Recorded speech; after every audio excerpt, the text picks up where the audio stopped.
Hello. So, I'm going to go to Matthew chapter 2. I just wanted to mention, because somebody mentioned about my Bible translation and asked about it. And I usually, personally, I read the New American, not standard, the New American, it's a St. Joseph's editions. It's actually a Catholic Bible. I'm not Catholic. I just happen to really like their footnotes are super technical. And so it's like super like a lot of like the original Greek word and all. And so I just happen to prefer it.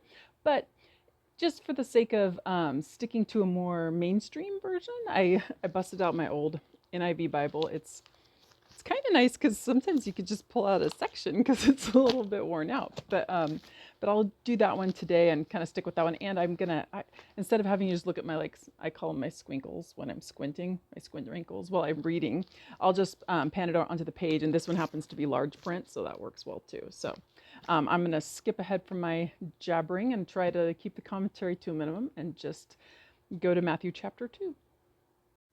All right, so Matthew chapter 2.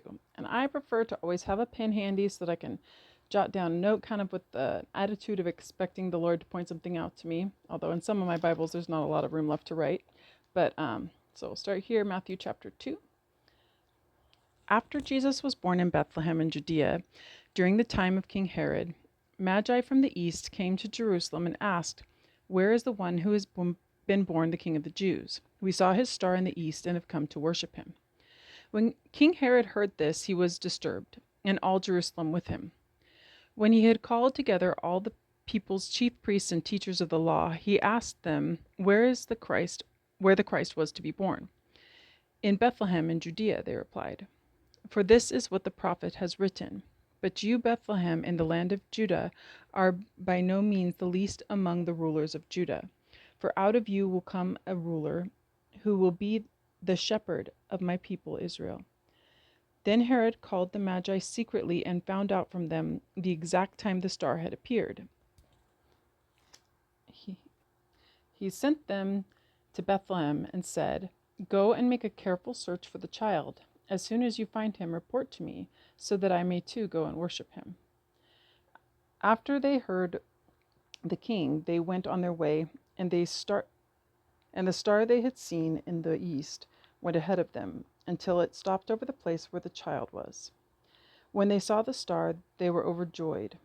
On coming to the house, they saw the child and his mother, Mary, and they bowed down and worshipped him. Then they opened their treasures and presented him with gifts of gold and of incense and myrrh. And having been warned in a dream not to go back to Herod, they returned to their country by another course. When they had gone, an angel of the Lord appeared to Joseph in a dream.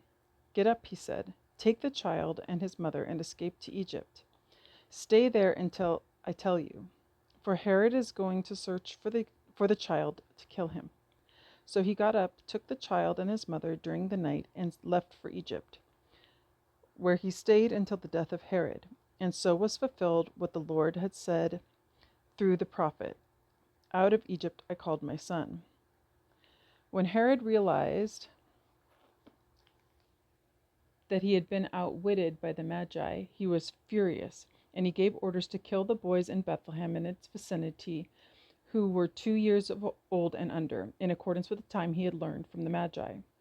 Then what was said through the prophet Jeremiah was fulfilled. "A voice heard in Ramah, weeping and great mourning, Rachel weeping for her children and refusing to be comforted because they are no more." After Herod died, an angel of the Lord appeared in a dream to Joseph in Egypt and said, "Get up, take the child and his mother, and go to the land of Israel, for those who were trying to take the child's life are dead." So he got up, took the child and his mother, and went to the land of Israel. But when he heard that Archelaus was reigning in Judea in place of his father Herod, he was afraid to go there. Having been warned in a dream, he withdrew to the district of Galilee, and he went and lived in a town called Nazareth. So was fulfilled what was said through the prophets, "He will be called a Nazarene." I'm going to try and keep my commentary to a minimum, but all I can say is I just wish that I had that clear, like all the time I dreamed, the Lord told me exactly what to do. Joseph, Joseph had some pretty nice connection there. But so anyway, anything jumped out at you, I'd be happy to hear about it in the comments, and and in other versions too. Like if you're reading a different version and something's put a different way and it's interesting, I love that kind of stuff. So anyway, that's it.